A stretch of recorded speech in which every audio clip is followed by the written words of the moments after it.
Well, 1 minute, President Trump's national economic director is in D.C. unveiling a massive tax plan, and the next, Gary Cohn is suddenly in New York accepting a leadership award from software giant SAP. I was there last night as SAP CEO Bill McDermott presented Cohn with the award, and guess what? Cohn told me he's a fan of Countdown. Gary Cohn did say, though, he has a little bit of a bone to pick with the man sitting next to me. But is he going to say he doesn't look like Daddy Warbucks? He loves Countdown. What did he say about me? Come on, tell me. Is it involve curses? Oh, you know, he says you're gay. He said, what is this guy? He's getting it wrong on stuff about him. Like what? He doesn't look like Daddy Warbucks. No. The 2 pounds of meat thing. I think he had the bone to pick with you. At least I didn't say he eats little babies for breakfast. I mean, Jesus. The good news is he's watching. Good. Okay. Well, Gary, congratulations. Congratulations. Daddy Warbucks, you're doing him proud. I have to prompt Gasparino. You know.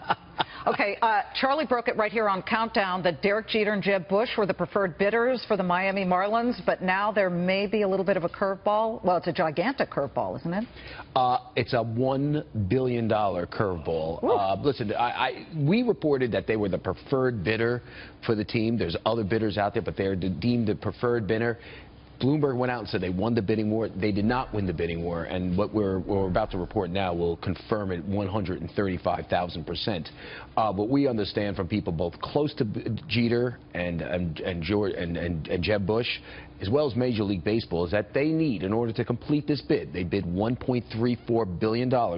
They need to go out and raise $1 billion, nearly $1 billion in cash to complete this thing, which is no easy feat. From what we understand, they are now casting a very wide net. Greg Fleming, their investment banker, our friend, the former head of brokerage at Morgan Stanley, is out even looking for potential investors in South America. Right. Now, the problem is there aren't that many people willing to give you $100 million. Like, suppose they get 10 people given $100 million and not take some control of the company. So that's the problem that they have. I think, from what I understand, Jeb and Jeter are going to put in together about $200 million. The rest is going to come from outside sources. They may have a little bit of, they may be able to do a little bit of financing, but we should point out that Major League Baseball wants mostly cash. This is a team that already has debt. They hate teams that have debt because then there's a problem with ownership and you got to sell it and you can't grow the franchise. They've had bad problems with that in the past.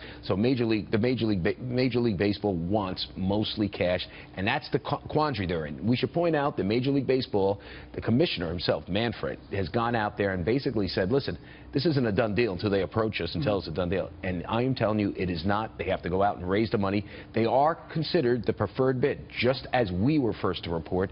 They have some sort of a negotiating exclusivity, from what we understand. They have some time to raise money, and we think it's through June. And I'll tell you, if there's anybody who knows how to raise money to do deals, you. Well, he can do the gift wrapping thing like my kids do, door to door. I was going to say Greg Fleming, who put together major.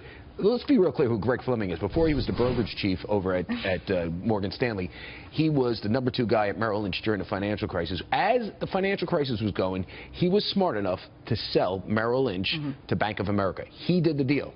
And he's done many others. He did BlackRock when he sold 50% or 49% of BlackRock to Merrill Lynch. This guy knows what he's doing. He knows rich people. Well, so that's what he's doing. But here's the one thing I'm going to tell you. And this is going to be the headline on the story. My story's on foxbusiness.com. Major League Baseball, the owners themselves, really want this deal to go through. Why? Because if the Marlins can be worth, like a mediocre team like the Marlins, be worth $1.34 billion, then guess what? Every other team the values go up. And here's what we understand. The Yankees will be worth, if this thing goes through, $5 billion from their current level of $3.2 billion. That's the Yankees. And by the way, at $3.2, they're still Major League's most valuable franchise, but they will be worth, according to people inside Major League Baseball, $5 billion if this thing happens, given the way the metrics work. So as they cobble together a team to raise this $1 billion, I'll throw in $500. You know, can I have my name on the thing? Why can't Gary Cohn? Why can't you get Daddy Warbucks to throw in a few bucks and make this happen? They need a Steve Ballmer who can buy a team Daddy outright. Warbucks is worth like $500 million. Why can't you get him? That's what that little orphan Annie said. And by the way, Daddy Warbucks, it got all the money tax-free. Constantly. Charlie. Tax-free. He got a big tax break over Okay. Trump. Charlie, thank you very much. All right.